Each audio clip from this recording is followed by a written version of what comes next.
para quem chegou agora, tá? Ou quem chegou depois, eu vou continuar o nosso assunto, tá? Utilizando aqui o Guidorize, tá? Volume 4. Lá no capítulo 9 a gente viu essa parte, né? A pequena introdução, né? Como fazer uma função, né? Através de uma série de Fourier, né? E agora a gente vai ver algumas condições para que essa série seja convergente, né? Ou divergente, né? Ou seja, verificar se fazendo algum teste, né? Para ver se essa série converge ou não. Tá? Deixa eu voltar para cá. Então, aqui a gente viu alguns exemplos, né? Deixa eu ver aqui. Pulou um exemplo aqui. Aqui tem alguns exercícios, tá? Tentem fazer esses exercícios aqui. Eu vou tentar tirar um ou dois daqui para a gente resolver, tá? Não vou fazer lista de exercícios dessa vez, não. O assunto é bem pouquinho. Acho que não tem necessidade, não. Vamos lá. Aqui tem uma condição, né, suficiente para que a série convirja, né? Convirja uniformemente, né? A série de Fourier. Então, aqui tem alguns dados iniciais, né? Falando o que é uma função, se ela for de classe C2, né? Um intervalo fechado, menos infinito até mais infinito. A gente tem aqui que f de menos π é igual a f de π, ou seja, a função par, né? Então, a série de Fourier será uniformemente convergente em R, tá? Nos reais. Beleza? Deixa eu usar a canetinha aqui, né? Fica melhor. Então, ela será uniformemente convergente em R, tá? Nos reais. Então, nosso objetivo aqui, né, é provar que se essa função ela é contínua e ela é de classe C2, tá? Aí, professor, você não falou que é classe C2. Não tem tanta importância não, tá? Mas se vocês fossem da matemática, eu entraria mais nesse assunto. Mas função deixa por enquanto assim, tá? Então, C2 por partes no intervalo fechado, né? E se o f de menos π é igual a f de π. Então, a série vai ser uma série de Fourier, né? E também será uniformemente convergente, tá? Então, a gente tem aqui a demonstração, tá? Eu vou pular aqui um pouquinho. E vamos aqui para um exemplo, né? Mostre. Deixa eu beber um pouco de água aqui. Hoje o tempo está seco, né? A garganta não aguenta. Vamos lá. Mostre que a função, né? A função aqui definida por duas sentenças, né? A função ela vai ser constante menos 1 se x estiver entre menos π e 0. E vai ser a função quadrática x ao quadrado se x estiver entre 0 e π. Beleza? Então, tá aí a função, né, condicional, né, dada duas condições. E ela vai ser de classe C2 por partes, né? C2 por partes. Então, a gente tem aqui que a solução vai ser o seguinte. Então, como eu falei, né, ela vai ser constante em menos 1 se o x estiver nesse intervalo, né, de menos π a 0.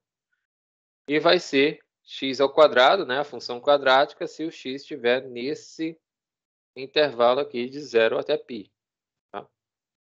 Então, essas duas funções, né, f1 e f2, são de classe C2.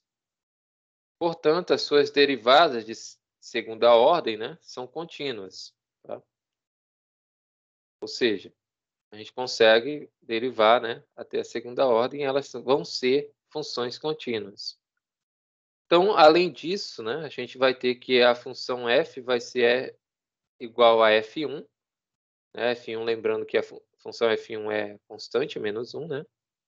Se estiver no intervalo aberto, de menos π a zero, e vai ser igual a f2, né? Lembrando que f2 é x ao quadrado, se estiver no intervalo aberto 0 até π. Tá? Então, essa função ela é de classe C2 por partes, né? Certo? Por partes, aqui a parte 1, a parte 2. Então, aqui a questão pede, mostre que a função, né, é de classe C2 por partes. Eu não vou cobrar essa parte aqui de vocês, né, de mostrar se é de classe C2 por partes, tá? Mas é interessante que vocês deem uma lida, uma retornada aqui. Então, se a função é de segunda ordem e contínua, né, ou seja, dá para encontrar derivada segunda, né, ou seja, derivada segunda dessas funções, e elas são contínuas, então a série é de classe C2, né? A série não, a função é de classe C2. Tá? Então aqui vocês podem observar, não vou tratar somente da série de Fourier em si, né? Tem que ter essa noção das funções também, tá? Então é bem simples, né? Não tem muito segredo. Só que a gente tem que se ligar também nesses teoremazinhos que tem, tá? Então aqui a função definida do intervalo menos π a π em R, tá?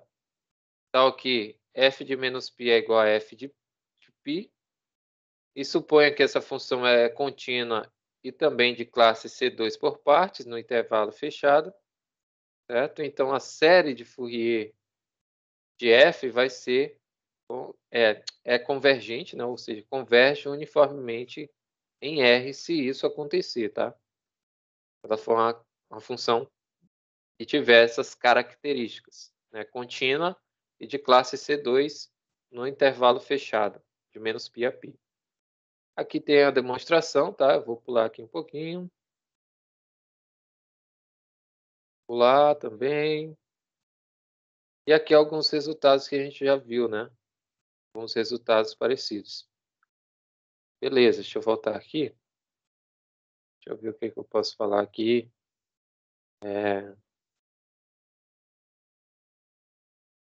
Ah, tá.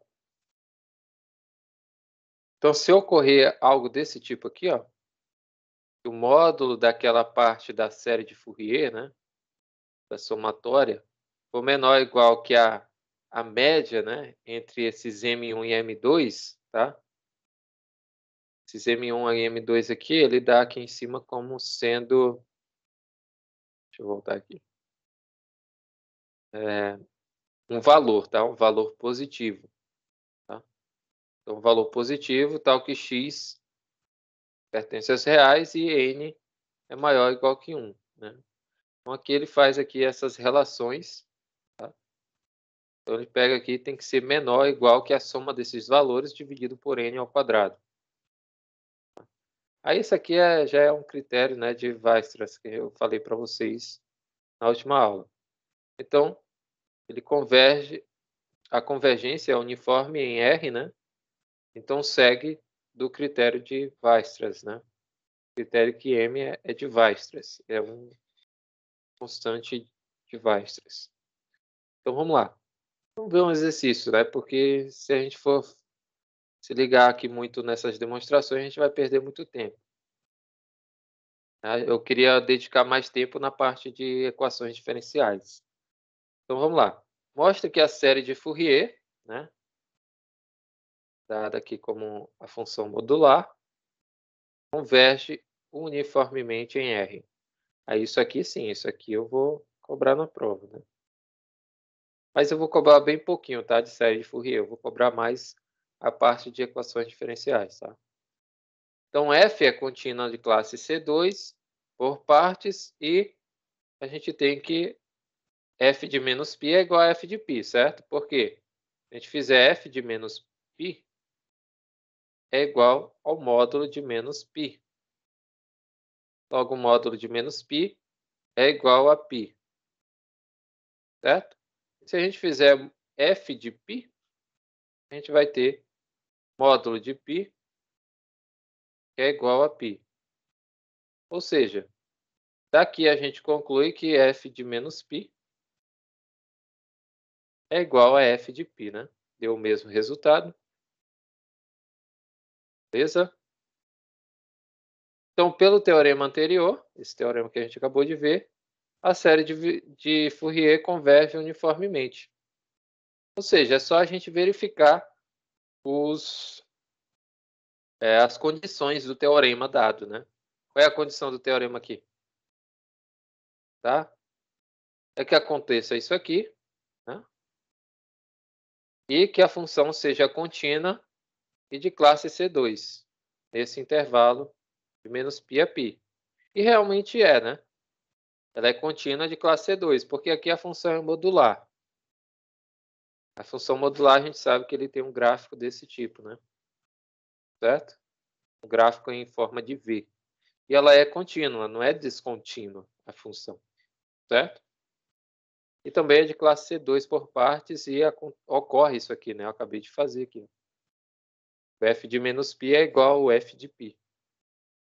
Tá? Aí você conclui, né? Que converge uniformemente em R. Beleza? Vamos lá. Então, isso aqui pode cair na prova, né? Um exemplo desse tipo aqui, tá?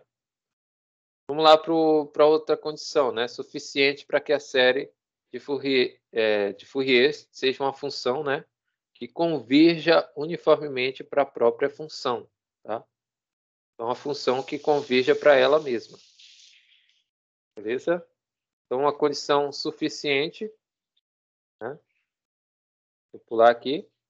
Então, a gente tem um lemazinho que diz o seguinte: se eu tenho duas funções contínuas no intervalo de menos π a π, tais que ocorre aquela condiçãozinha, né?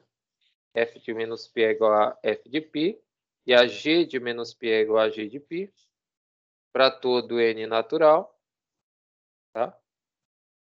Então, a integral de menos π a π de f cosseno de x, cosseno de nx dx, vai ser igual a integral de menos π a π de g de x cosseno de nx dx, para n positivo. Tá? E também, né, aquela outra partezinha, o cosseno, ou a integral de menos π a π do f de x seno de nx dx vai ser igual, né, a integral de menos π a π de g de x seno de nx dx, com n maior ou igual que 1. Tá? Então, acontecendo esses casos aqui, a gente tem que as funções vão ser iguais nesse intervalo, né, se ocorrer essas duas condições, né? A gente tem que as funções são iguais. Beleza? Então vamos lá, deixa eu pular essa demonstração aqui. Ah, não, a demonstração ele não colocou, né? Ele colocou aqui como um teorema. Seguinte, né? Então, o teorema, a gente tem aqui uma função contínua do intervalo de menos π a π em R, de classe C2 por partes, tal que isso aqui ocorre, né? F de menos π é igual a F de π. Então, a gente tem a nossa série aqui, né? A série de Fourier, nesse formato. Né? Então, essa série de Fourier de F, né, vai ser nesse formato aqui, a gente já viu. Né? Então, para todo x nesse intervalo, a nossa função pode ser representada dessa forma, pela série de Fourier, sendo que a convergência é uniforme somente nesse intervalo de menos π a π. Tá? Aqui tem uma demonstração rápida. Né? Vou pular essa demonstração, vamos ver aqui um exemplo. Né? Esse exemplo aqui ele está pegando o exemplo que a gente já viu, tá? Que é do x ao quadrado, né? X ao quadrado, a gente viu que a função, né? A série, né? Que representa essa função quadrática, vai ser essa sériezinha aqui, né? Fazendo as devidas substituições, tá? Essa sériezinha aqui. Então, para x nesse intervalo fechado, né? Sendo a sua convergência uniforme, nesse mesmo intervalo, e para todo n maior ou igual a 1, tá? A gente vai ter essa sériezinha aqui, né, a série aqui em função de k agora, né, já que n é maior que ou igual que 1, certo? Então aqui, só substituindo o n por k, né, a gente vai ter essa série, beleza? A série em função de x, ela vai ser convergente nesse intervalo fechado. Para todo epsilon dado, existe um n0, né, e depende, né, de epsilon, tal que isso aqui ocorre, né? Ou seja, é tipo uma definição de limite, né? Dado um epsilon, existe um delta, tal que ocorre aquele limite lá, né? Então aqui também dá para fazer isso, né? Fazer algo parecido com isso, tá? Aquela definiçãozinha. Para todo n maior ou igual que n0, implica em x ao quadrado menos epsilon ser menor do que a série Sn de x. Essa série aqui, certo? Que é menor do que x ao quadrado mais epsilon, beleza? Ou seja, o Sn de x é menor que x ao quadrado, que é menor que x ao quadrado, né? Aí faz tipo, para fugir da mente, teorema do valor médio, né? Mais ou menos isso. Aí aqui fica menos epsilon, né? E aqui mais epsilon. Ou seja, é um valor que está entre o x ao quadrado mais um certo, né, positiva, menos uma certa constante, mais essa certa constante. Então, é um valor bem aproximado, né, bem pequeno. Beleza? Então, para todo x nesse intervalo, e todo n maior ou igual que n0, os gráficos dessa função, né, S de nx, permanecem na faixa compreendida entre os gráficos da função, das duas funções, né? X ao quadrado menos epsilon e x ao quadrado mais epsilon. Então, a gente tem aqui uma figura mais ou menos desse tipo, né, no gráfico.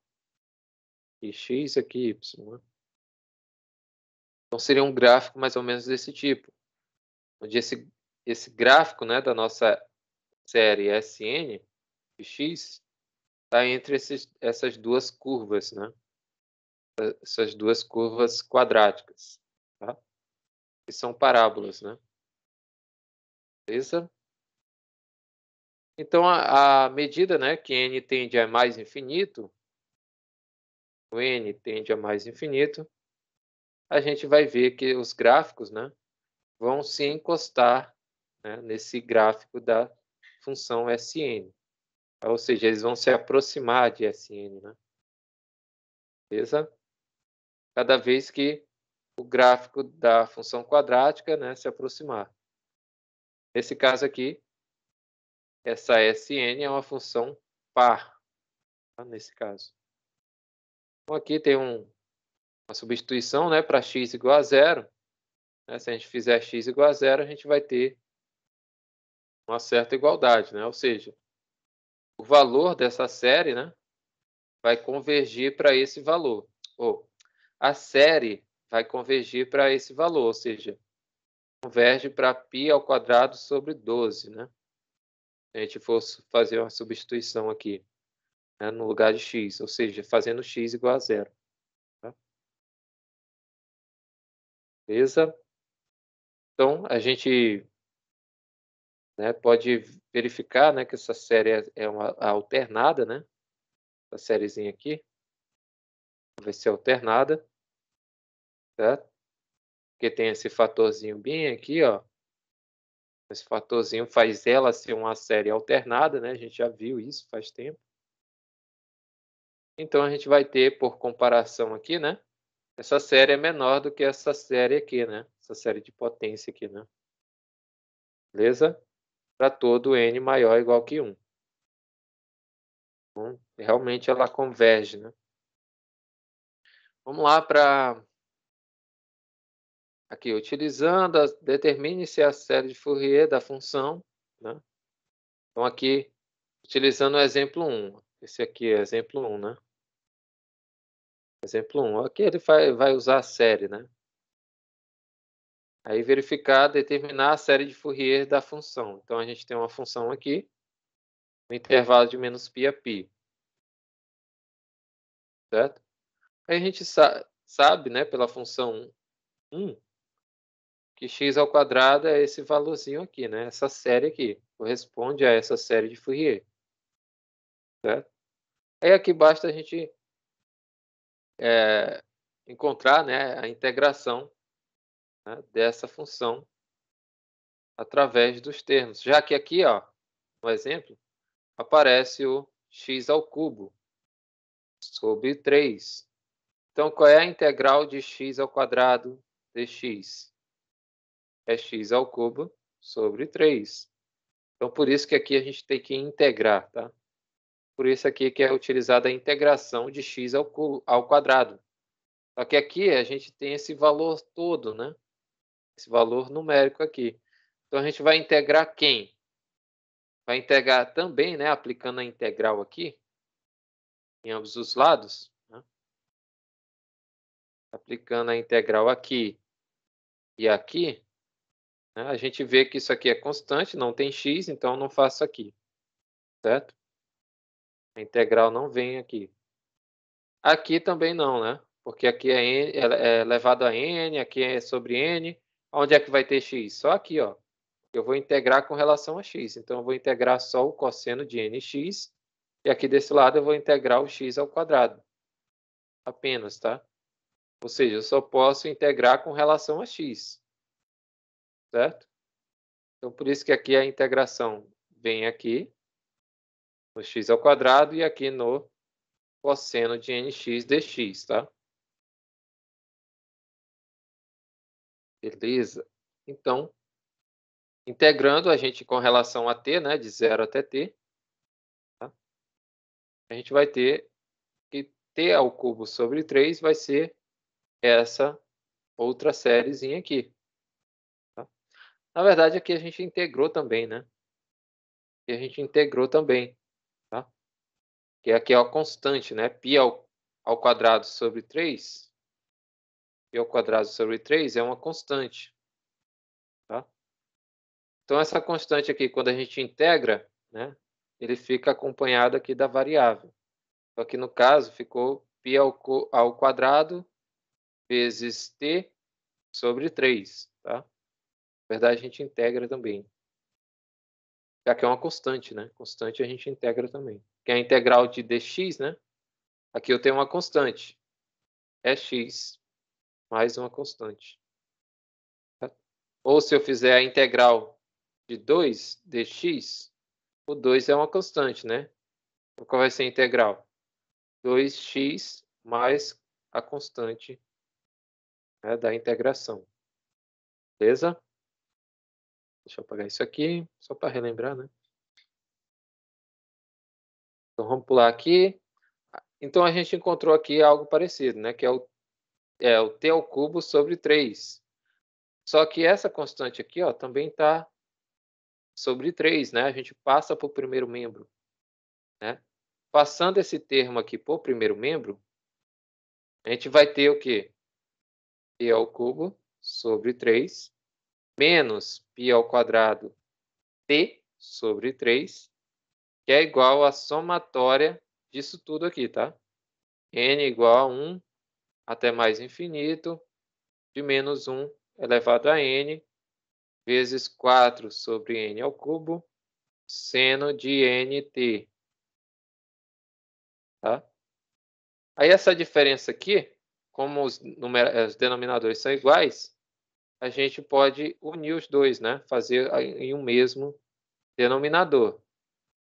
Então aqui fica 3 aqui embaixo e essa diferença aqui em cima. Aí se vocês observarem, essa diferença aqui é justamente isso aqui, ó. Ou seja, só troca a variável, né? No lugar de t eu coloco x. Então, trocando t por x, a gente obtém justamente a nossa relaçãozinha, né? X ao cubo sobre, ou x ao cubo menos π ao quadrado x sobre 3. E o que tem do outro lado? justamente toda essa expressãozinha aqui, que é a somatória, é a série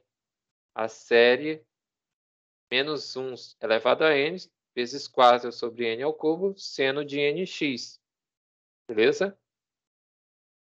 Aí fica fácil, né? Claro que não, nem toda questão vai ser tão fácil assim, né? Tem algumas que vão demorar.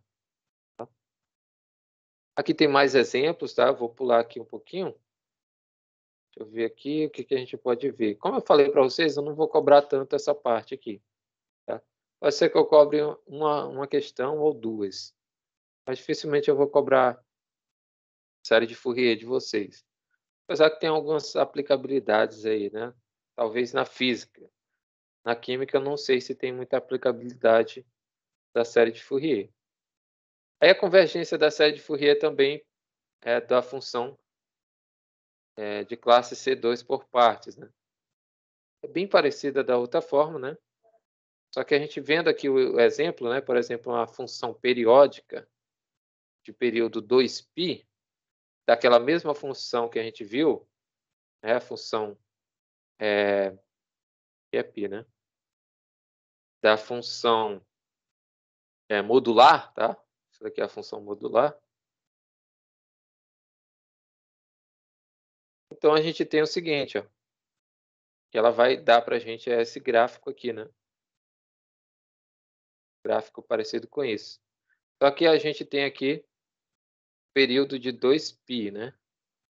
São periódicos. Então, dada, né, o gráfico, né, vai ser mais ou menos isso aqui, tá? Então, essa função aqui, ela é contínua e periódica, né? Ou seja, o período dela é 2π. Além disso, ela é de classe C2 por partes no intervalo de menos π a π. E a série de Fourier converge uniformemente, né, para f em R. E essa série de Fourier, a gente já viu o formato dela, né? É isso daqui, ó, a série do módulo, tá? A gente viu algo parecido, na verdade, né? A gente não fez ela totalmente. Mas é bem simples de conferir, tá? Que é essa série aqui. Então, essa série modular, ela é dada dessa forma, tá? Em forma de... Ou essa função modular é dada nesse formato pela série de Fourier. Bem esquisito, né? Mas é bem tranquilo de chegar aqui, tá? Então, vamos lá. Ó. Então, aqui ó, a gente tem essa aproximação, né, dessa série Sn de x, né? Vai ser algo mais ou menos desse tipo aqui, ó. Eu não vou cobrar gráfico de vocês, né? Porque nem é preciso também, né, fazer esses desenhos. Beleza? Aqui tem outro exemplozinho, né? A gente tem alguns gráficos representando aqui, né, esses intervalos. Vou pular aqui mais um pouco. Aí tem um teoremazinho, né, da função periódica, né? Período de 2π, de classe C2, né, no intervalo de menos π a π. Mas não necessariamente essa função é contínua nesse intervalo, né, se caso ela não for. Caso não for, acontece que esse AN, né, para n maior do que 0, e BN para n maior ou igual que 1, né, e os coeficientes, que eles são, né, na verdade, os coeficientes da série de Fourier, esse AN e esse BNzinho aqui, né. Então, para todo x real, né, da função, a gente tem que essa série vai ser contínua em x quando tiver esse formato, né, da série de Fourier. E ela não vai ser contínua em x, não é contínua, se a série de Fourier for igual a isso aqui, ó. Tá? Ou seja, uma função positiva, né, ou aproximação pela direita, né, e pela esquerda, né, dividido por 2. Tá? Aqui tem essa, aqui, ó, lateral, tá? Então, limite lateral à direita, né, ele está denotando dessa forma. E o limite lateral à esquerda, ele está denotando dessa forma aqui, tá? Então, esse f de p mais é o limite de f de x quando x tende a p mais, tá? Pela direita. Tá? Limite de f de x quando x tende a p pela direita. Então, nesse caso aqui, é o limite quando x tende pela direita e o limite quando x tende pela esquerda, né? Dividido por 2. Então, é tipo uma média aritmética entre os limites laterais, beleza? A média entre os limites laterais, beleza? Então, a convergência será uniforme, né, em todo o intervalo fechado de f, se f for contínuo, tá? Aqui também eu vou pular aqui algumas coisas. Na verdade, eu nem vou cobrar essa parte aqui de vocês, não, tá? É só para a gente saber mesmo. Vamos lá para o que interessa. Equações diferenciais de primeira ordem. Essa parte aqui é até um pouco chato, né, de falar isso, mas eu aprendi praticamente só, tá? Que o professor passou, né? Aí foi aquela enrolação. Ele fez seminário com os alunos, né? Porque a turma era, a maioria era da engenharia. Aí ele enrolou que só. Vocês devem conhecer ele aí. É só pelas características você já sabe quem é. Um carequinha baixinho da matemática. Né? Então já sabe quem é. Então ele não dava aula, né? Eu não sei agora. Mas o cabo é bom. É só que quando ele está enfesado, ele está enfesado. Ele não dá aula, ele só dá aula quando ele quer mesmo. Tanto é que agora ele foi fazer o doutorado dele, né? Agora que ele veio sair para fazer o doutorado. Beleza. Essa parte aqui não é simples, tá? Mas se a gente observar os teoremazinhos, né? Os teoremas, os lemas, os colorários, a gente consegue fazer tranquilo, tá? Algumas questões. Para que servem equações diferenciais, professor? Ela serve para fazer, basicamente, modelar muitas equações que podem resolver quase tudo, tá? Na indústria, né, serve para otimizar, né, otimização. Então, por exemplo, qual é o volume mínimo de uma lata de refrigerante para que eu possa produzir tantos litros de refrigerante e ganhar tantos, sei lá, tanta quantidade de dinheiro nessa produção, certo? Aí vocês podem observar, mas a Coca-Cola faz muito isso, né? Vocês podem ver que a Coca-Cola tem várias embalagens, né? Tem embalagem de 2 litros, de 2,5 litros. É a mais diferenciada, né? Latinha de a latinha normal, né? Eu acho que é 260 ml, não, 260 não, é 300 ml, né? 300 ml, aí tem a latinha menorzinha, aí tem outra menor ainda, né? Ou seja, ela otimiza seu produto, né? Quem não quiser beber muito, bebe um pouquinho, né? Então ela ganha muito em cima disso, né? É um exemplo, tá? Não quer dizer que seja o único. Então a indústria se vale muito disso, né? Então eu creio que na química tem bastante, né? Vocês usam bastante essa parte de otimização, tá? Porque você não vai, principalmente misturas, né? Fazer as misturas químicas aí, você tem ali uma certa porcentagem de produtos para misturar, né? Você não vai misturar de qualquer jeito, certo? Então aqui, né? Aqui dentro das equações diferenciais, você pode moldar equações para que se aproximem melhor do seu do seu modelo, né? Da sua modelagem de produto, né? De não sei, pode ser produto, pode ser bebida, né? Comida, e etc, né? Produto de limpeza, né? No caso aí da química, né? Mistura ali vários componentes. Beleza. Então,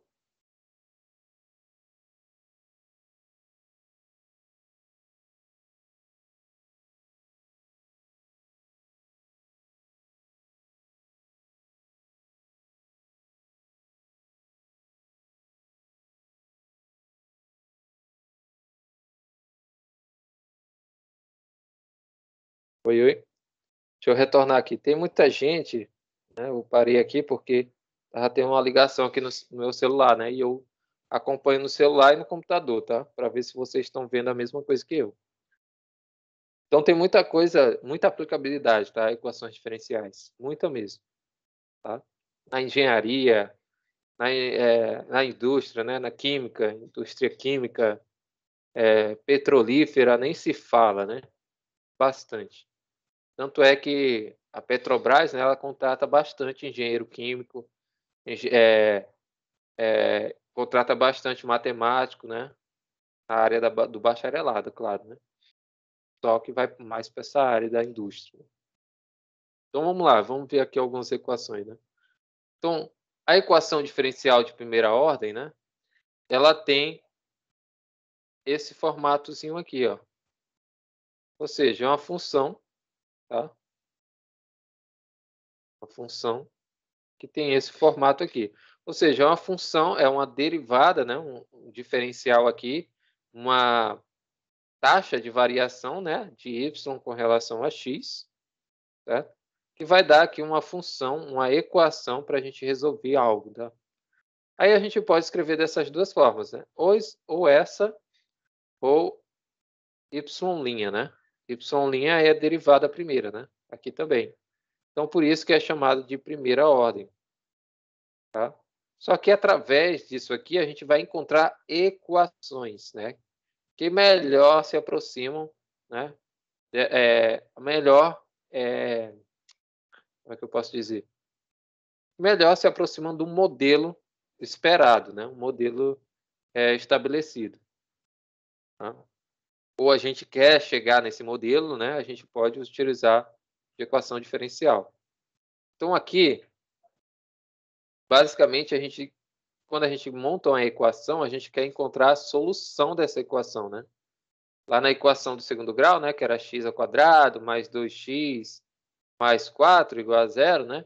A gente tem que encontrar o x1 e o x2, né? Ou seja, as raízes da equação, né? Então essa é a solução da equação. Aqui não é diferente, né? Aqui não é diferente. Na equação diferencial, a gente também tem a característica de ter uma igualdade, né? Ou seja, a gente pode ter y' mais y igual a zero, certo? Quem é esse y'? A derivada. Então a gente vai ver que a equação diferencial tem esse formatozinho aqui bonitinho. Ah, eu posso escrever só assim? Não, eu posso escrever assim também, ó. dy sobre dx mais y igual a zero, certo? Eu tenho esses formatos aqui de equações diferenciais. Só isso, professor? Não, claro que não, né? Isso aqui é só um exemplo. Mas tem outros formatos mais elaborados, né? Mas esse daqui é uma equação uma equação diferencial, ela tem esse formatozinho, ou seja, ela é composta por uma igualdade e por um diferencial, né? Ou seja, uma taxa de variação, beleza? Deixa eu apagar isso aqui. Então vamos chegar lá. Aqui eu não vou me alongar muito também não, tá? Mas é interessante que a gente passe um pouquinho mais de tempo aqui, né? Então aqui, vocês podem ver, a gente tem uma função, né? Uma função desse tipo, f de x, y, é uma função definida no aberto, né? No intervalo aberto, de R2, o R2. Quem é o R2, professor? É o f de x, y, tá? Ou seja, uma função com duas variáveis independentes, tá? O R2.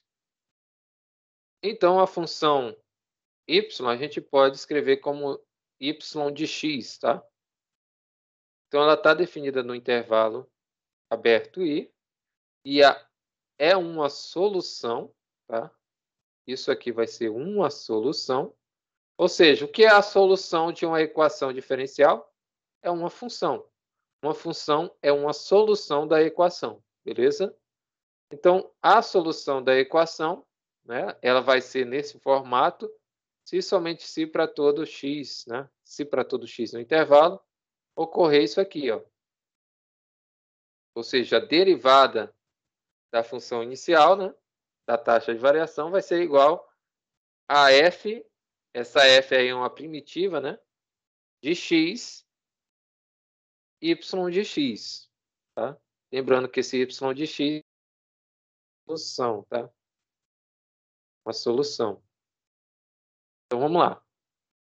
Isso aqui é só uma noção inicial, né? É interessante que a gente veja aqui, pelo menos, exercícios, né, para verificar isso. Vamos lá. Aqui o exemplo 1 traz o seguinte: verifique que para essa função aqui, né, a função y igual a exponencial de x ao quadrado, né, beleza? É uma solução da equação diferencial. Tá? Olha aqui, ó, o formato da equação diferencial. 2xy, tá? 2xy. Então, dy dx é igual a 2xy. Olha a equação diferencial aqui, ó.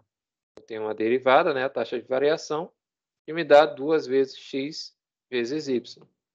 Beleza? Então, o que a gente precisa verificar aqui para que essa função aqui seja a solução dessa equação diferencial? Ou seja, só vou verificar se é solução. Lá no ensino médio, né, ensino fundamental também, né, a gente aprende que, por exemplo, x mais 2 é igual a 5. Aqui a solução é fácil, né? A solução aqui é x igual a 3. Como é que eu verifico que isso aqui é solução, né? Como é que eu verifico que x igual a 3 é uma solução? Basta substituir aqui no lugar do x, né? Ou seja, eu faço 3 mais 2 é igual a 5. Então é verdade. Logo, x igual a 3 é solução, né? É solução da equação. Aqui não é muito diferente disso, né? Só que aqui, como a gente está tratando de equação diferencial, né? A gente tem que fazer algo de equações diferenciais, né? Beleza? Então, o que a gente tem que fazer? Então, para todo x, né? Vamos verificar se é verdade. Né? A gente tem a nossa função aqui, a derivada dessa função é elevado a x ao quadrado. Né? Se a gente derivar essa função aqui, derivada dela com relação a x, vai ser o quê? Derivo a função, qual é a derivada da função exponencial? É ela mesma, certo? É i elevado a x ao quadrado. Tá? Vezes, pela regra da cadeia, a gente tem que derivar o argumento, vezes a derivada de x ao quadrado, que é o expoente da exponencial, com relação a x. Então, o resultado disso aqui vai ser a derivada de x ao quadrado, né? Derivada de x ao quadrado. Vou ajeitar isso aqui. Eu acabei me empolgando aqui. A derivada de x ao quadrado vai ser o quê? 2x, certo? Então, isso aqui vai ser 2x vezes e elevado a x ao quadrado. Essa é a derivada da exponencial de x ao quadrado. Beleza? Então, tem esse formatinho aqui. Então, tá aqui, ó. Realmente é 2x vezes e elevado a x ao quadrado. Mas quem é e elevado a x ao quadrado? É y, não é? É y aqui, ó. Y é igual a e elevado a x ao quadrado. Então, basta eu substituir esse e elevado a x ao quadrado por y. Substituindo por y, a gente tem o quê? 2xy. Justamente a nossa equação diferencial. 2xy. Beleza? Então, o que eu fiz? Eu derivei, né? Derivei. Mas como é que eu chego aqui, professor? Olha assim. A gente tem essa função aqui, né? Y é igual a exponencial de x ao quadrado. Então, eu derivo ambos os lados. Como assim, professor? Ué, eu faço o seguinte, ó. Opa, É aí não, para cá. Eu faço o seguinte, ó, eu faço a derivada de y com relação a x, que é igual à derivada, aplico a derivada em ambos os membros, ó, tanto no y como no e elevado a x ao quadrado. Derivada de e elevado a x ao quadrado dx, tudo com relação a x, tá? Isso aqui já é justamente o que aparece na nossa equação, que é o dy dx. Isso aqui não aparece na nossa equação, mas a gente já encontrou a derivada, que é 2x e elevado a x ao quadrado. Mas quem é esse bendito aqui, ó, do e elevado a x ao quadrado? Aqui, ó, é justamente y, tá? Então, substituindo aqui, a gente vai ter, né, que dy dx é igual a 2xy, justamente a nossa equação diferencial. Então, verificamos aqui que é verdade, né? Então, logo, e elevado a x ao quadrado é uma solução da nossa equação diferencial. Beleza? Tá aqui, ó. Logo, x ou y igual a e elevado a x ao quadrado realmente é uma solução da nossa equação. Beleza? Não é difícil, né? Porém, eu tenho que relembrar aí as derivadas, calcular a derivada, tá? Ah, professor, é só assim? Não, claro que não, né? A gente vai ver aqui algumas outras formas de encontrar essa solução também, tá? Aqui é só para verificar, né? Verificar se é a solução. A gente vai ter que também encontrar essa solução, né? Não somente verificar, mas encontrar essa solução. Aqui, ó, determine a solução. Agora sim, determine a solução do tipo y igual a y de x dessa equação aqui, ó. Equação diferencial que satisfaça essa condição inicial aqui. Ou seja, o y0 é igual a 2. Tá? Y0 é igual a 2. Então, essa condição inicial foi dada, a gente tem que encontrar essa solução para essa equação. Tá? Então, aqui nesse caso, né, aqui faltou um igual, né? Y de 0 igual a 2. Tá? Então, a gente tem que y é igual a y de x.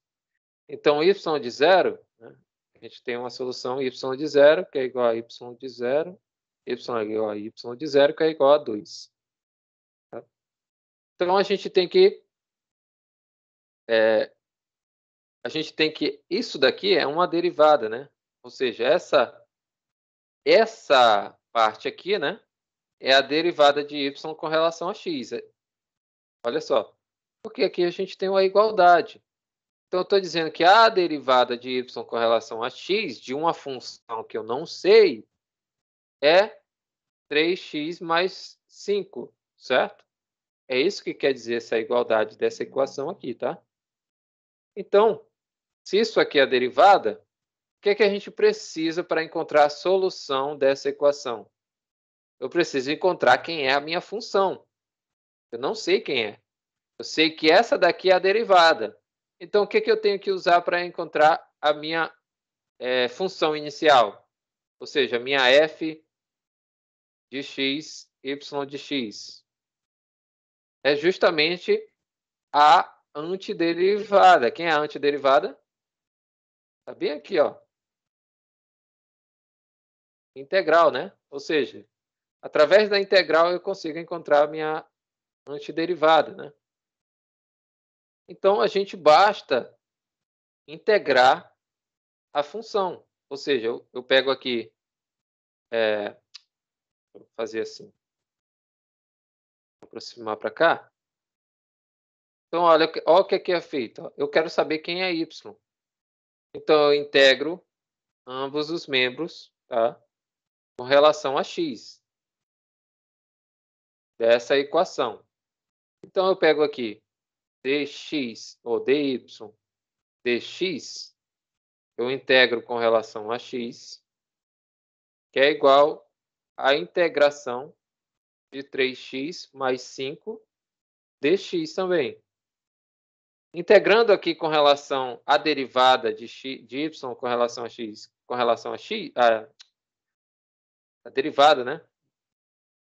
Ou seja, isso aqui vai ser y, tá? Quem viu lá em...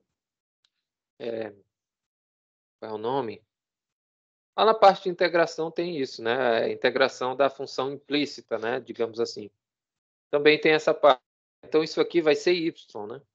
Derivada de y. Ou você pode entender assim também, né? Pode entender assim também, né? Como se fosse taxas de variação aqui, né? Então, aqui, dx. Então, dx dividido por dx é 1. O que sobra? A derivada de dy. Ou a integral de dy, desculpa. A integral de dy. Só que a integral de dy é y mais uma constante. Tá? Então, tá aqui, né? É y. Por isso que aqui deu y. Beleza, igual. Qual é a integral de 3x mais 5? Já está aqui a resposta, né? Mas a integral vai ser 3x ao quadrado sobre 2 mais 5x, mais uma constante k, né? Beleza? Porque a integral ela é indefinida, beleza? Então a gente tem que lembrar de colocar a constante aqui, tá? Porque essa constante ela tem aqui o seu propósito, tá? Pelo menos aqui nas equações ela tem seu propósito. A gente pode encontrar também a constante, tá? Então vamos lá. Encontramos aqui a nossa função y. Beleza, a nossa função y é essa daqui. Aí a gente basta, né, ficar aqui, né? A gente tem lá que y de 0 é igual a 2, né? Y de 0 é igual a 2. Então, a gente vai ter que a nossa função, né,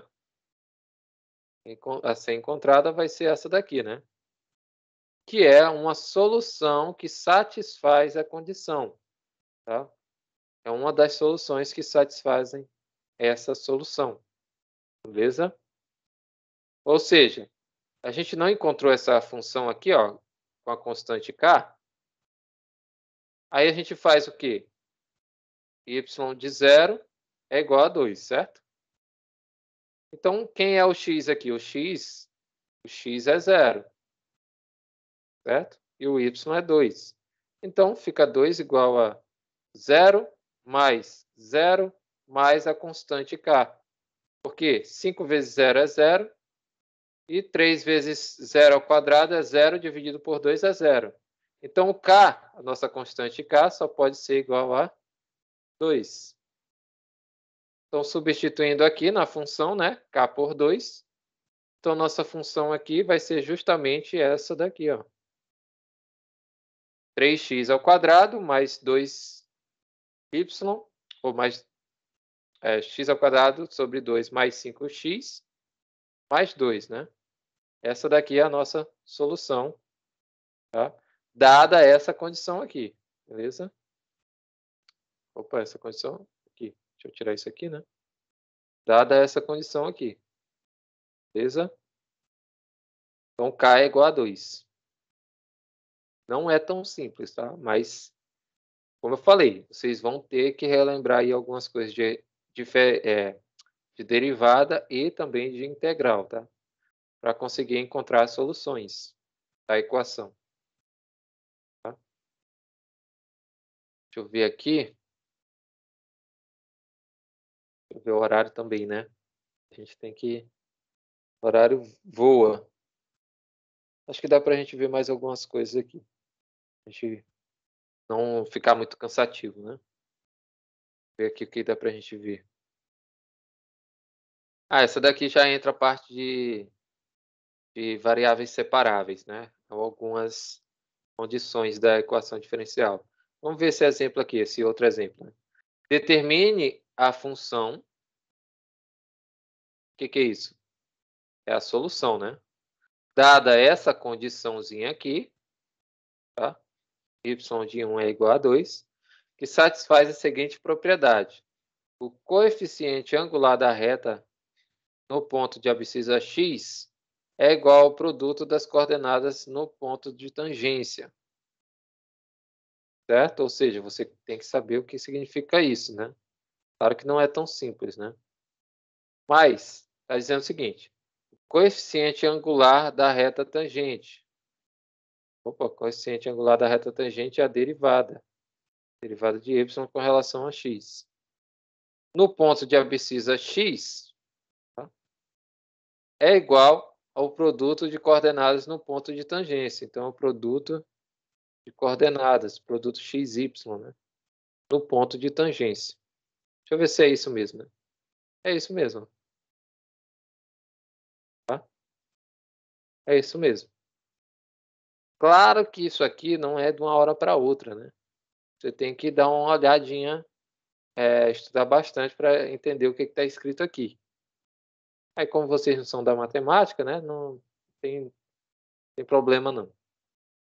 Mas aqui é bem interessante, né? Esse tipo de questão assim. Porque aí você mostra que você realmente entende a linguagem matemática, né? O que significa isso aqui. Porque é como eu falo para os meus alunos, né, do ensino fundamental e alguns do ensino superior, né? Que matemática é uma linguagem, é uma outra língua. Se você sabe falar ela, você consegue se desenvolver, né? Claro que tem muito mais coisa mais difícil do que isso aqui, né? Tem coisas que eu nem me meto em, porque eu não vou entender. Muita coisa complicada mesmo, principalmente matemática pura, tá? Que é basicamente isso aqui, ó, é só linguagem. Você tem que interpretar conforme a linguagem matemática, senão não consegue, tá? Consegue ir à frente. Vamos lá. Então, o coeficiente da reta tangente, né, o coeficiente angular da reta tangente no ponto de abscissa x é justamente a derivada no ponto, né, no ponto x, tá? E o ponto de tangência é esse ponto aqui, né? O ponto de tangência é o ponto em que a reta tangencia a curva, né? Aqui a gente tem a curva, é o ponto de tangência, é o ponto x, y de x. Então a gente vai ter justamente esse produto aqui, né? De x vezes y de x, tá? Então, a derivada de x é igual a x, y de x. Ou a gente pode escrever a mesma coisa que está escrito aqui, dessa forma, tá? Então, a derivada de y com relação a x é igual a xy, né? Isso é uma equação diferencial, tá? Beleza? Então, vamos lá. Só que lá ele dá uns dados para a gente, né? Ele está dizendo que y de 1 é igual a 2. Só que aqui a condição não é essa, né? Aqui está dizendo que y de 1 é igual a 1. Mas, na verdade, é igual a 2, né? Segundo o enunciado, é igual a 2. Não sei porque tem 1 aqui, deve ser um erro, tá? Então, supondo, né, que essa função ela é positiva para todo x no intervalo, né? Então a gente pode ter essa divisão, né? Ou seja, a gente passou o yx dividindo, né? Chegou a esse questão aqui. Ou seja, a gente pegou esse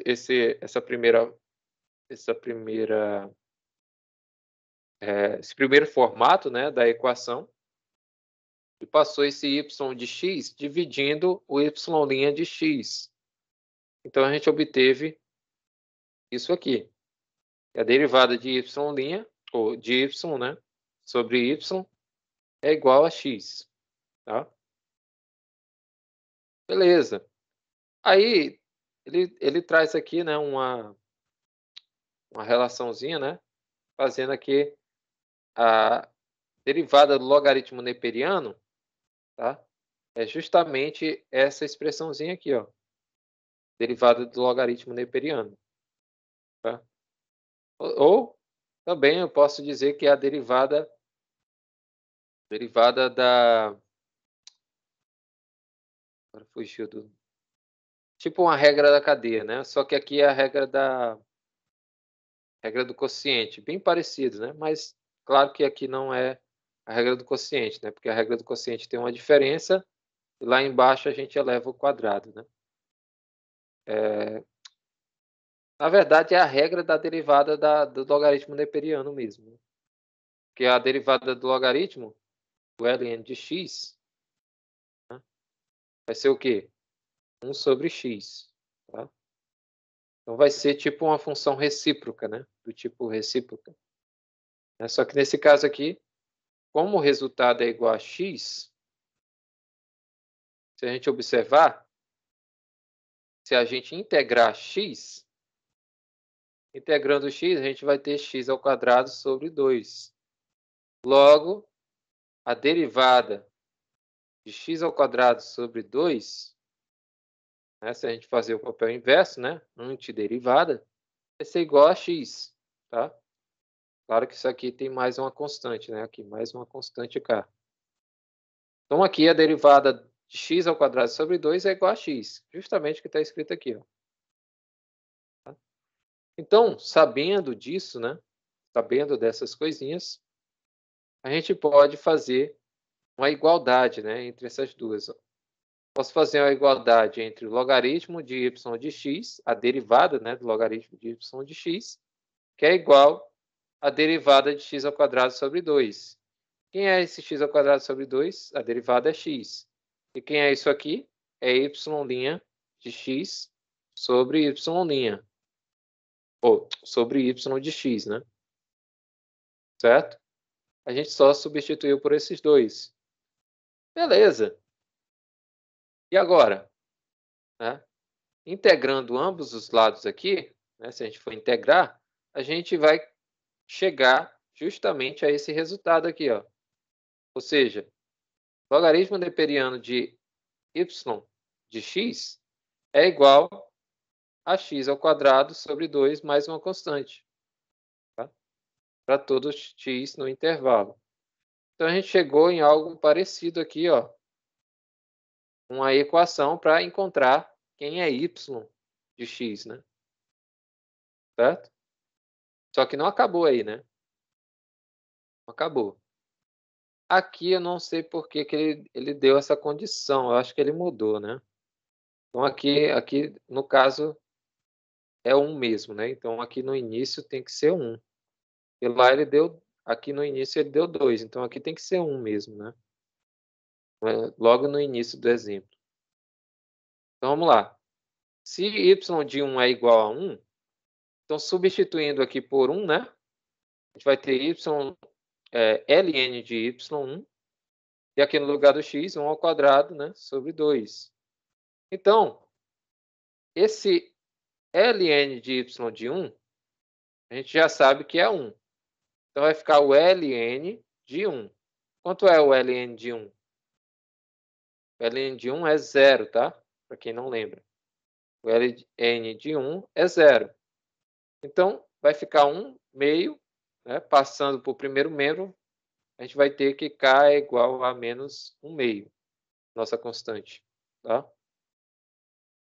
Então, substituindo de volta, a gente vai ter ln, deixa eu aproximar aqui, para mostrar como é que vai ficar isso aqui, né? Então, a gente vai ter o ln, deixa eu diminuir a espessura aqui. Enquanto isso,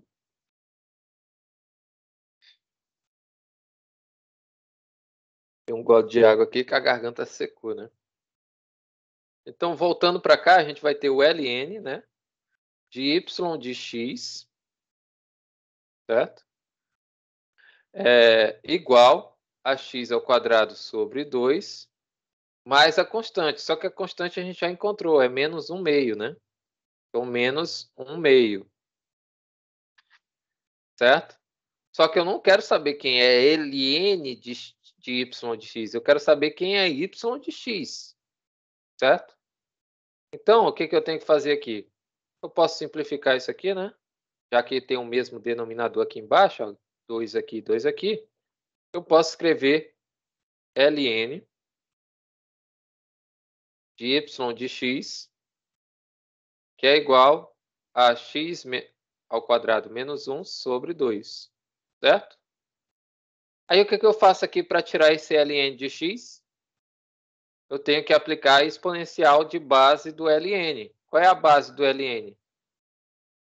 Esse ln de x, né, se eu for fazer assim, ele é igual ao logaritmo de x na base e. Então, quem é a base do logaritmo neperiano?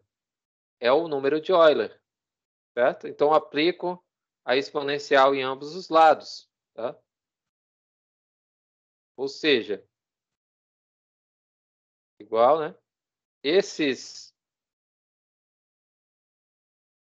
que estão aqui, eles vão se tornar expoentes, tá?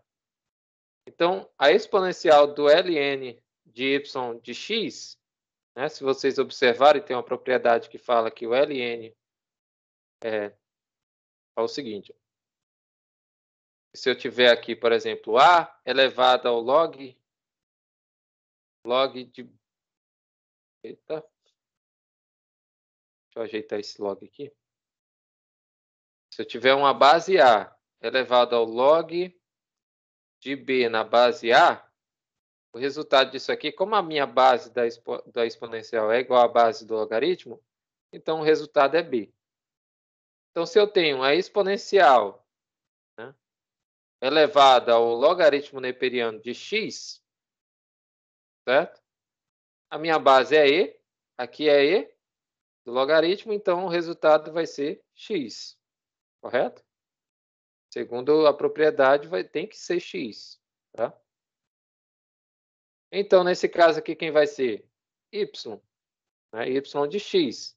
Aí você pode colocar assim ou pode colocar simplesmente só o y, tá? Que é igual a exponencial de x ao quadrado menos 1 sobre 2. Aqui continua da mesma forma, porque eu não fiz nada. O que é isso aqui? Que a gente encontrou foi justamente a solução. Então, é solução da equação diferencial, tá? Isso aqui é uma das soluções, não quer dizer que seja a única, né? Então, é uma solução, tá? Então, aqui está...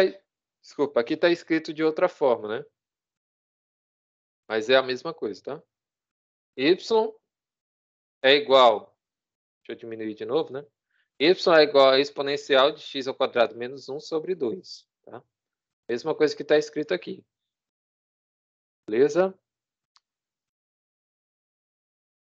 Então, y, né, a nossa solução é a exponencial de x ao quadrado menos 1 sobre 2. Tá? Esse x ao quadrado menos 1 sobre 2 é um expoente. Beleza? Então, tá aí. Não é tão difícil, né, de encontrar a solução. Porém, dá um pouquinho de trabalho se você não sabe derivar ou integrar.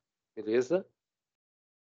Aqui, essa parte aqui eu vou deixar para a próxima aula, tá? Que é a parte de equações de variáveis separáveis, tá?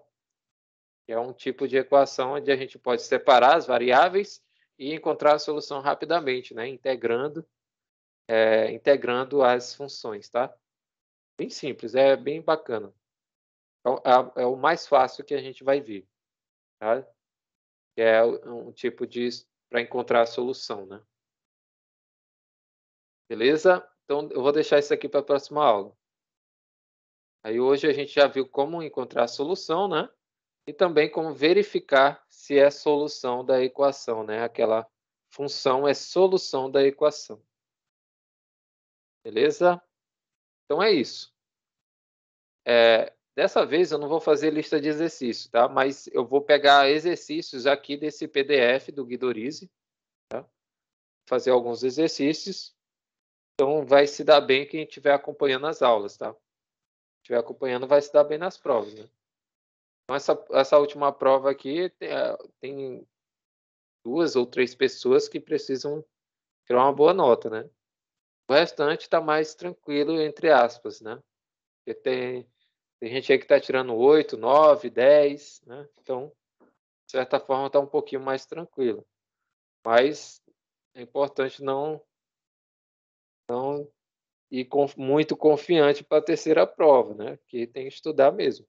Essa parte aí, eu considero mais fácil da disciplina essa parte de equações diferenciais.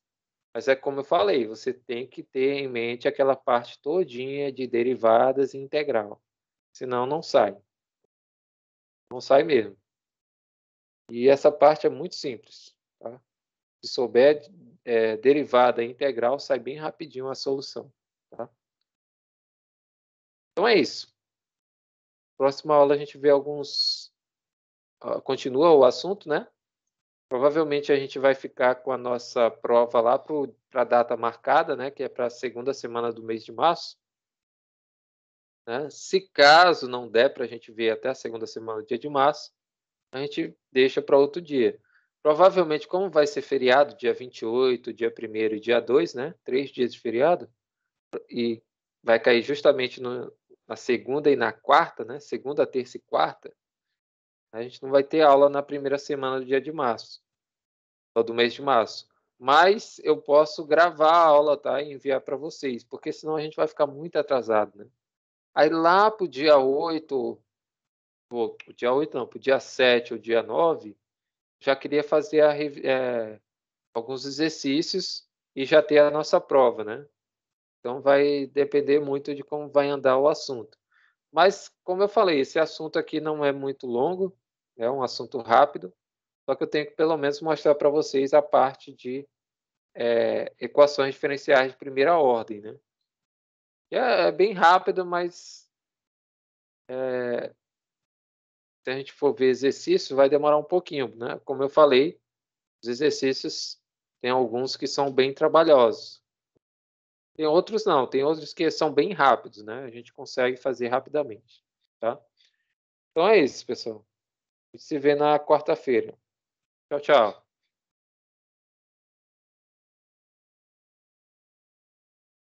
Tchau, professor. Boa tarde. Tchau, boa tarde.